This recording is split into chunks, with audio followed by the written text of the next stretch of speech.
दो दोस्त थे, मोहन और राम। बचपन की मित्रता युवावस्था तक आते आते और गहरी हो गई। दोनों ने मिलकर कपड़े का व्यापार शुरू किया। दोनों दोस्त पूरी मेहनत और लगन से व्यापार करने लगे। देखते ही देखते दोनों का साझा व्यापार खूब चल निकला। व्यापार से संबंधित निर्णय दोनों मिलकर लेते थे। कोई निर्णय ऐसा ना रहा जो दोनों में से किसी एक ने अकेले लिया हो।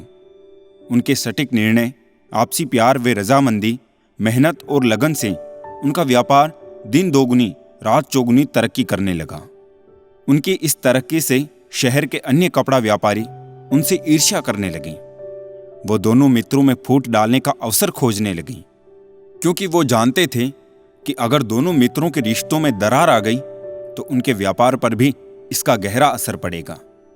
एक बार मोहन को किसी काम के सिलसिले में एक दिन के लिए शहर से बाहर जाना पड़ा, परंतु मोहन को 3-4 दिन का वक्त लग गया। राम ने व्यापार के सिलसिले में एक बड़ा सौदा करना था। उसने मोहन का 3 दिन तक इंतजार किया। फिर उसे लगा कि अगर ये सौदा जल्दी नहीं किया तो व्यापारिक लाभ का एक अच्छा मौका हाथ से निकल जाएगा। उसने वो सौदा कर लिया और सोचा कि मोहन के आते ही उसे बता दूंगा। मोहन जब शहर वापस आया तो अन्य व्यापारियों ने उसे भड़का दिया कि राम ने अपने व्यक्तिगत लाभ के लिए तुम्हारे बिना बड़ा सौदा कर लिया है। मोहन लोगों के बहकावे में आकर बिना सोचे विचारे राम से इस बात पर झगड़ पड़ा और उससे कहने लगा, राम, मुझे यकीन नहीं आता कि तुमने मेरी राय जाने ये सौदा कैसे कर लिया। तुम्हारी हिम्मत कैसे हो गई। राम ने मोहन को समझाने का बहुत प्रयास किया, किंतु मोहन कुछ भी समझने को तैयार नहीं था। उसने राम से कहा कि कल ही व्यापार को अलग करने की प्रक्रिया शुरू कर देंगे। राम से यह कहकर मोहन अपने घर आ गया। मोहन की मां ने मोहन को परेशान देखकर परेशानी का कारण पूछा तो उसने सब बता दिया।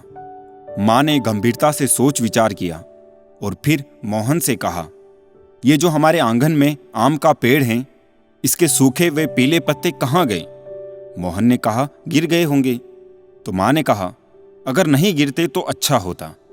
तो मोहन ने अचरज से कहा, अगर नहीं गिरते तो पेड़ कितना खराब लगता। तब मां ने समझाया, इस तरह तुम भी अपने मन से राम के प्रति कुविचार हटाओ और शांत मन से व्यापारिक विषय पर राम से वार्तालाप करो, हल जरूर निकल आएगा। मोहन को तुरंत अपनी भूल का एहसास हो गया। वो तुरंत राम के पास गया और हाथ जोड़कर उससे क्षमा मांगी। तब राम ने मोहन को शांति से बैठकर व्यापारिक सौदे के बारे में समझाया।